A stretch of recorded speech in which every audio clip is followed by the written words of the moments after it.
أعوذ بالله من الشيطان الرجيم بسم الله الرحمن الرحيم تبارك الذي بيده الملك وهو على كل شيء قدير الذي خلق الموت والحياة ليبلوكم أيكم أحسن عملا وهو العزيز الغفور۔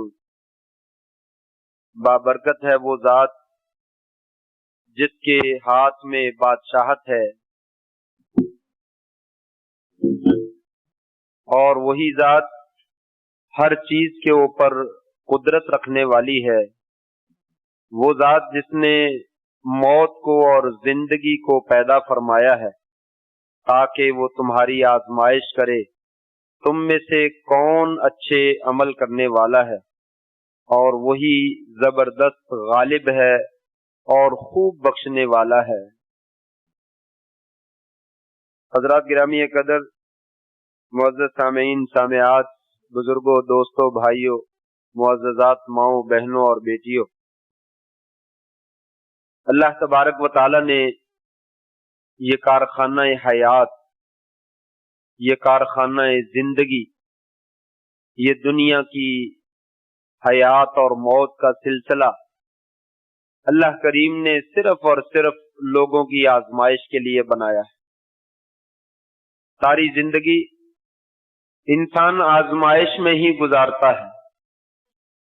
اگرچہ لوگ یہ سمجھتے ہیں کہ آسانی آ جائے، کاروبار ٹھیک ہو جائے، صحت اور تندرستی مل جائے، گھر میں سکون مل جائے، تو وہ سمجھتا ہے کہ میری آزمائش نہیں ہو رہی۔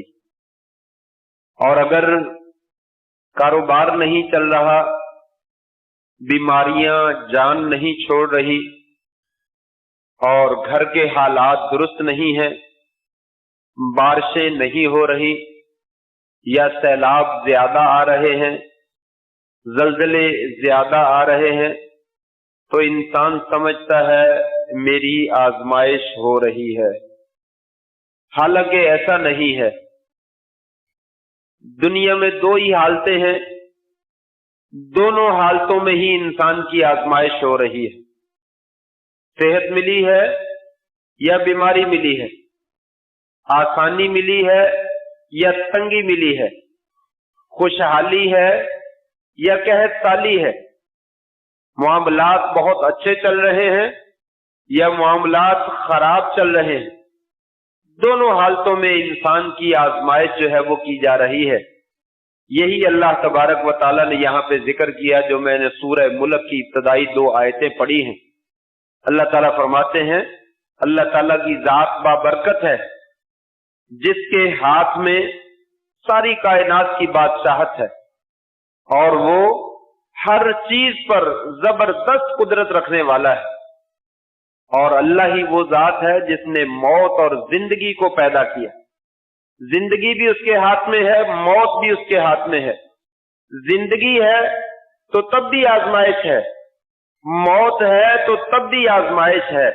فرمایا لیبلوکم ایکم احسن عملا، وہ تو تمہیں آزمانا چاہتا ہے کہ تم میں سے کون اچھے عمل کرتا ہے، چاہے حالات اچھے ہوں چاہے حالات برے ہوں، تنگی کا معاملہ ہو یا آسانی کا معاملہ ہو، بیماریوں کے دن گزر رہے ہوں یا تندرستی اور شفا کی حالت میں زندگی بسر ہو رہی ہو، دونوں حالتوں میں اللہ تبارک و تعالیٰ تمہیں دیکھنا چاہتا ہے کہ تم میں سے زیادہ اچھے عمل کرنے والا ہے۔ اگرچہ میں نے جیسے ذکر کیا، ہمارا رجحان یہ ہوتا ہے کہ جب قحط سالی نازل ہوتی ہے تو ہم کہتے ہیں اللہ کی آزمائش ہے، اللہ کی پکڑ ہے۔ ایسا ہی ہوتا ہے، سیلاب آتے ہیں، دبئی میں بہت شدید قسم کا سیلاب آیا ہے اور زندگی اجیرن ہو گئی۔ وہ علاقہ، وہ خطہ جو بڑی سہولتوں میں، بڑی آسانیوں میں، بڑی آسائشوں میں اور بڑی پرتکلف اور شاہانہ زندگی بسر کر رہے تھے، عیش و عشرت میں تھے، لیکن اللہ تبارک و تعالیٰ نے آنن فانن زندگی جو ہے وہ جکڑ کر رکھ، بند کر کے رکھ دی، اور وہ